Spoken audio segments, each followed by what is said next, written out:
Act 3 of Henry VI, Part 1, by William Shakespeare. Scene 1. London. The Parliament House. Flourish. Enter King Henry VI. Exeter, Gloucester, Warwick, Somerset, and Suffolk. The Bishop of Winchester, Richard Plantagenet, and others. Gloucester offers to put up a bill. Bishop of Winchester snatches it, and tears it. Comest thou with deep premeditated lines, with written pamphlets studiously devised, Humphrey of Gloucester? If thou canst accuse, or aught intendest to lay unto my charge, do it without invention, suddenly, as I with sudden and extemporal speech purpose to answer what thou canst object. Presumptuous priest, this place commands my patience, or thou shouldst find thou hast dishonoured me. Think not, although in writing I preferred the manner of thy vile outrageous crimes, that therefore I have forged or am not able verbatim to rehearse the method of my pen. No, prelate, such is thy audacious wickedness, thy lewd, pestiferous, and dissentious pranks, as very infants prattle of thy pride. Thou art a most pernicious usurer, forward by nature, enemy to peace, lascivious, wanton, more than well beseems a man of thy profession and degree, and for thy treachery, what's more manifest, in that thou laidst a trap to take my life, as well if London Bridge is at the Tower. Beside, I fear me, if thy thoughts were sifted, the king, thy sovereign, is not quite exempt from envious malice of thy swelling heart. Gloucester, I do defy thee. Lords, vouchsafe to give me hearing what I shall reply.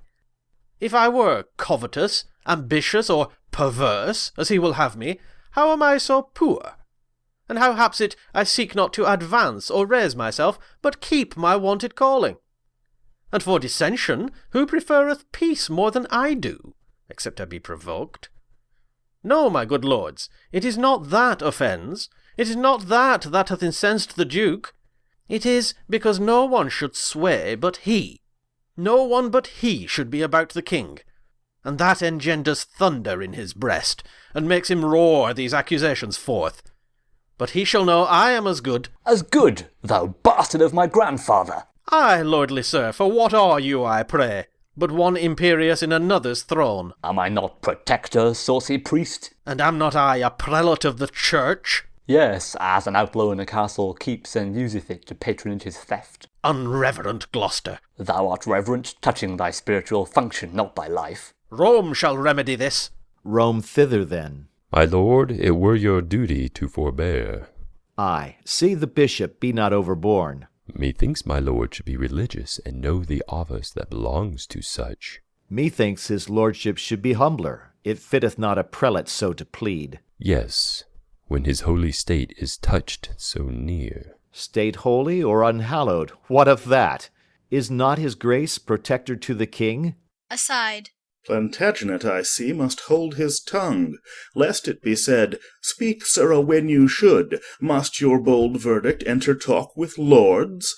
Else would I have a fling at Winchester." Uncles of Gloucester and of Winchester, the special watchmen of our English weal, I would prevail, if prayers might prevail, to join your hearts in love and amity. Oh, what a scandal is it to our crown, that two such noble peers as ye should jar! Believe me, lords, my tender years can tell civil dissension is a viperous worm that gnaws the bowels of the commonwealth. A noise within. Down with the tawny-coats! What tumult's this? An uproar, I dare warrant, begun through malice of the bishop's men. A noise again. Stones! Stones! Enter Mayor. O my good lords, and virtuous Henry, pity the city of London, pity us. The Bishop and the Duke of Gloucester's men, forbidden late to carry any weapon, have filled their pockets full of pebble-stones, and banding themselves in contrary parts, do pelt so fast at one another's pate, that many have their giddy brains knocked out. Our windows are broke down in every street, and we for fear compelled to shut our shops. Enter serving men in skirmish with bloody pates. We charge you, on allegiance to ourself, to hold your slaughtering hands and keep the peace. Pray, Uncle Gloucester, mitigate this strife. Nay, if we be forbidden stones, we'll fall to it with our teeth. Do what ye dare. We are as resolute. Skirmish again. You of my household leave this peevish broil, and set this unaccustomed fight aside. My lord, we know your grace to be a man just and upright, and for your royal birth inferior to none but to his majesty. And ere that we will suffer such a prince, so kind a father of the commonweal, to be disgraced by an inkhorn mate, we and our wives and children all will fight and have our bodies slaughtered by thy foes. Ay, and the very parings of our nails shall pitch a field when we are dead. Begin again. Stay, stay, I say, and if you love me, as you say you do, let me persuade you to forbear a while. Oh, how this discord doth afflict my soul! Can you, my Lord of Winchester, behold my sighs and tears, and will not once relent? Who should be pitiful if you be not? Or who should study to prefer a peace if holy churchmen take delight in broils? Yield, my Lord Protector, yield, Winchester, except you mean with obstinate repulse to slay your sovereign and destroy the realm. You see what mischief, and what murder too, hath been enacted through your enmity. Then be at peace, except ye thirst for blood. He shall submit, or I will never yield. Compassion on the king commands me stoop, or I would see his heart out ere the priest should ever get that privilege of me. Behold, my Lord of Winchester, the Duke hath banished moody discontented fury, as by his smooth brows it doth appear. Why look you still so stern and tragical? Here, Winchester, I offer thee my hand. Fie, Uncle Beaufort! I have heard you preach that malice was a great and grievous sin. And will you not maintain the thing you teach, but prove a chief offender in the same? Sweet king, the bishop hath a kindly gird. For shame, my Lord of Winchester, relent! What, shall a child instruct you what to do? Well, Duke of Gloucester, I will yield to thee. Love for thy love, and hand for hand I give. Aside. Ay, but I fear me with a hollow heart. See here, my friends and loving countrymen. This token serveth for a flag of truce betwixt ourselves and all our followers. So help me God, as I dissemble not. Aside. So help me God, as I intended not. O loving uncle, kind Duke of Gloucester, how joyful am I made by this contract! Away, my masters, trouble us no more, but join in friendship as your lords have done. Content. I'll to the surgeons. And so will I. And I will see what physic the tavern affords. Exeunt, serving men, mayor, etc. Accept this scroll, most gracious sovereign, which in the right of Richard Plantagenet we do exhibit to your majesty. Well urged, my lord of Warwick, or sweet prince, and if your grace mark every circumstance, you have great reason to do Richard right, especially for those occasions at Eltham Place I told your majesty. And those occasions, uncle, were of force. Therefore, my loving lords, our pleasure is that Richard be restored to his blood.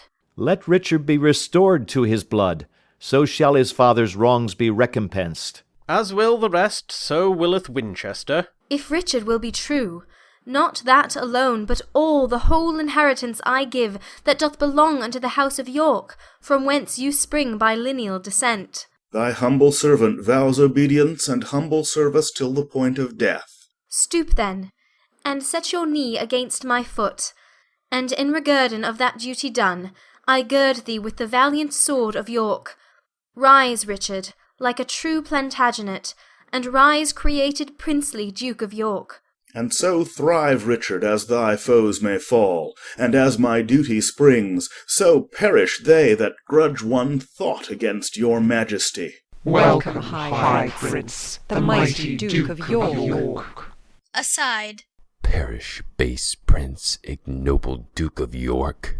Now will it best avail your majesty to cross the seas, and to be crowned in France.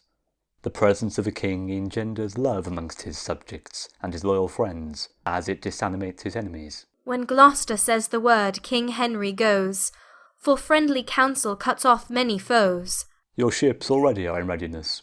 Senate, flourish, exeunt all but Exeter. Aye, we may march in England or in France, not seeing what is likely to ensue. this late dissension grown betwixt the peers burns under faint ashes of forged love, and will at last break out into a flame, as festered members rot, but by degree, till bones and flesh and sinews fall away, so will this base and envious discord breed. And now I fear that fatal prophecy which in the time of Henry named the Fifth was in the mouth of every sucking babe, that Henry born at Monmouth should win all, and Henry born at Windsor lose all, which is so plain that Exeter doth wish his days may finish ere that hapless time. Exit. Scene 2, France. Before Rouen. Enter Joan la Pucelle, disguised, with 4 soldiers with sacks upon their backs. These are the city gates, the gates of Rouen, through which our policy must make a breach. Take heed, be wary how you place your words. Talk like the vulgar sort of market men that come to gather money for their corn. If we have entrance, as I hope we shall, and that we find the slothful watch but weak, I'll by a sign give notice to our friends, that Charles the Dauphin may encounter them.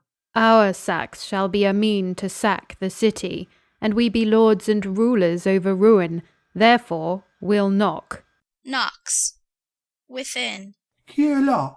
Paysans, pauvres gens de France. Poor market folks that come to sell their corn. Enter, Corinne. The market bell is rung. Now, Rouen, I'll shake thy bulwarks to the ground. Exeunt. Enter Charles, the bastard of Orleans, Alençon, Rainier, and forces. Saint Denis bless this happy stratagem, and once again we'll sleep secure in Rouen. Here entered Pucelle and her practisant. Now she is there. How will she specify where is the best and safest passage in? By thrusting out a torch from yonder tower, which once discerned shows that her meaning is no way to that for weakness which she entered. Enter Joan la Pucelle on the top, thrusting out a torch burning. Behold, this is the happy wedding torch that joineth Rouen unto her countrymen, but burning fatal to the Talbotites. Exit. See, noble Charles, the beacon of our friend. The burning torch in yonder turret stands. Now shine it like a comet of revenge, a prophet to the fall of all our foes. Defer no time, delays have dangerous ends. Enter and cry, the Dauphin presently, and then do execution on the watch. Alarum. Exeunt. An alarum. Enter Talbot in an excursion. France, thou shalt rue this treason with thy tears, if Talbot but survive thy treachery. Pucelle, that witch, that damned sorceress, hath wrought this hellish mischief unawares, that hardly we escape the pride of France. Exit. An alarum. Excursions. Bedford, brought in sick in a chair. Enter Talbot and Burgundy without. Within, Joan la Pucelle, Charles, bastard of Orleans, Alençon, and Rainier on the walls. Good morrow, gallants. Want ye come for bread? I think the Duke of Burgundy will fast before he'll buy again at such a rate. 'Twas full of darnel. Do you like the taste? Scoff on, vile fiend, and shameless courtesan. I trust ere long to choke thee with thine own, and make thee curse the harvest of that corn. Your grace may starve perhaps before that time. Oh, let no words but deeds revenge this treason. What will you do, good greybeard? Break a lance and run a tilt at death within a chair? Thou fiend of France, and hag of all despite, encompassed with thy lustful paramours, becomes it thee to taunt his valiant age, and twit with cowardice a man half dead? Damsel, I'll have a bout with thee again, or else let Talbot perish with the shame. Are you so hot, sir? Yet, Pucelle, hold thy peace. If Talbot do but thunder, rain will follow. The English whisper together in council. God speed the Parliament. Who shall be the speaker? Dare he come forth and meet us in the field? Belike your lordship takes us then for fools, To try if that our own be ours or no. I speak not to that railing Hecate, but unto thee, Alençon, and the rest. Will ye, like soldiers, come and fight it out? Signor, no. Signor, hang base muleteers of France. Like peasant footboys do they keep the walls, and dare not take up arms like gentlemen. Away, captains! Let's get us from the walls, for Talbot means no goodness by his looks. God be with you, my lord. We came but to tell you that we are here. Exeunt from the walls. And there will we be too, ere it be long, or else reproach be Talbot's greatest fame. Thou, Burgundy, by honour of thou house, pricked on by public wrongs sustained in France, either to get the town again, or die. And I, as sure as English Henry lives, and as his father here was conqueror, as sure as in this late betrayed town great Coeur de Lion's heart was buried, so sure I swear to get the town, or die. My vows are equal partners with thy vows. But ere we go, regard this dying prince, the valiant Duke of Bedford. Come, my lord, we will bestow in some better place, fit for sickness and for crazy age. Lord Talbot, do not so dishonour me. Here will I sit before the walls of Rouen, and will be partner of your weal or woe. Courageous Bedford, let us now persuade you. Not to be gone from hence. For once I read that stout Pendragon and his litter sick came to the field and vanquished his foes. Methinks I should revive the soldiers' hearts, because I ever found them as myself. Undaunted spirit in a dying breast, then be it so. Heavens keep old Bedford safe. And now, no more ado, brave Burgundy, but gather we our forces out of hand, and set upon our boasting enemy. Exeunt all but Bedford and attendants, and alarum, excursions. Enter Fastolf, and a captain. Whither away, Sir John Fastolf, in such haste? Whither away to save myself by flight? We are like to have the overthrow again. What? Will you fly and leave Lord Talbot? Ay, all the Talbots in the world to save my life. Exit. Cowardly knight, ill fortune follow thee.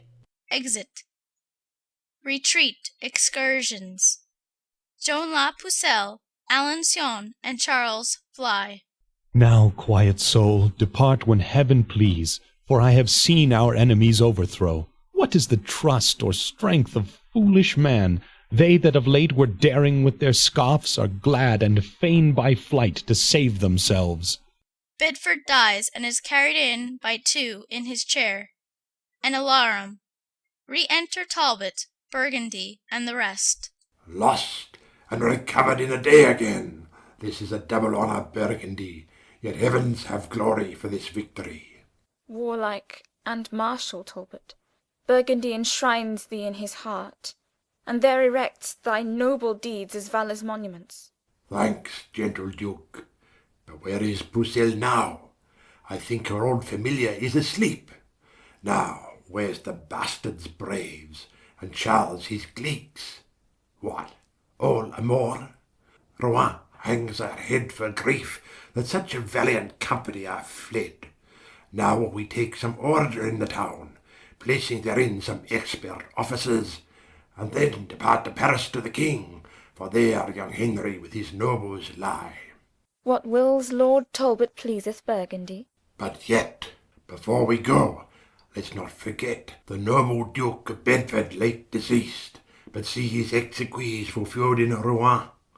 A braver soldier never couched lance, a gentler heart did never sway in court, but kings and mightiest potentates must die, for that's the end of human misery.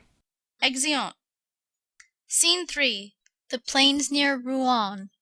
Enter Charles, the bastard of Orleans, Alençon, Joan La Pucelle, and forces.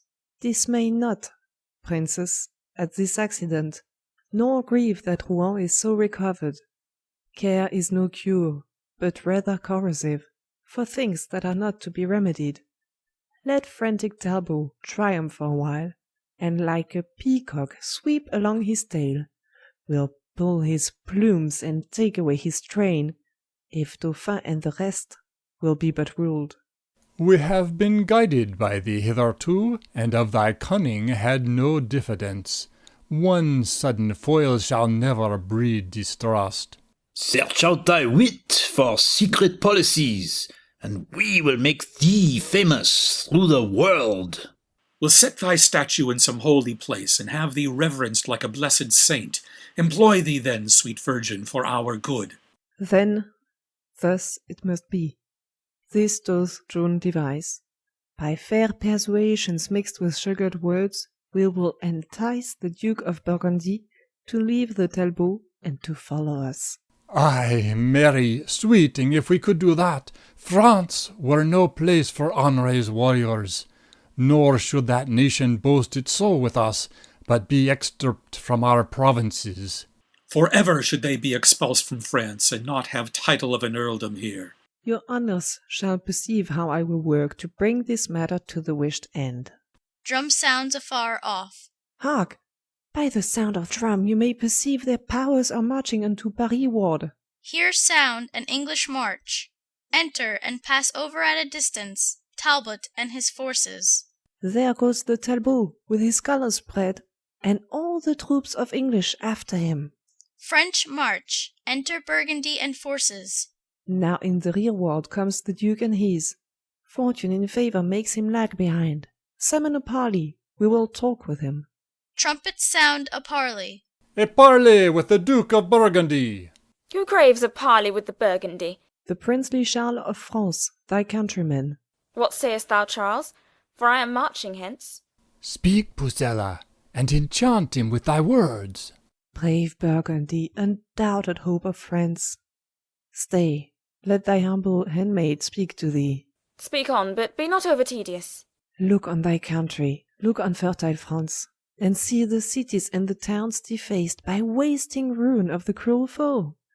As looks the mother on her lowly babe, when death doth close his tender dying eyes. See, see the pining malady of France. Behold the wounds, the most unnatural wounds, which thou thyself hast given her woeful breast. Oh, turn thy edged sword another way. Strike those that hurt, and hurt not those that help.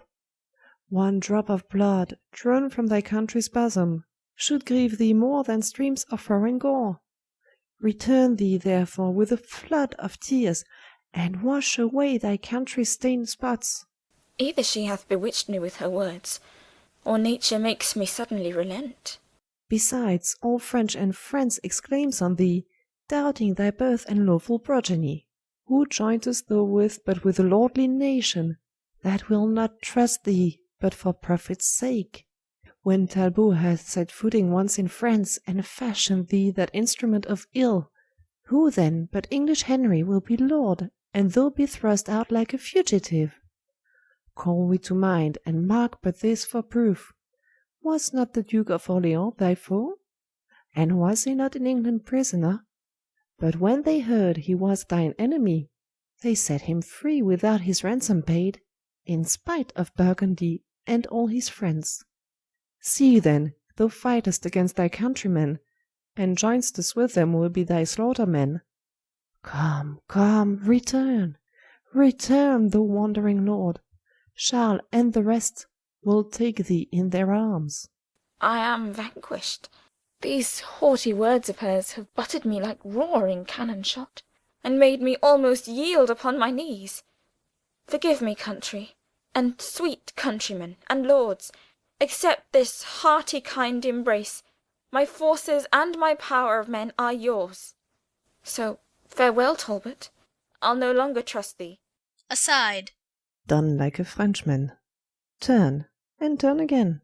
Welcome, brave Duke. Thy friendship makes us fresh.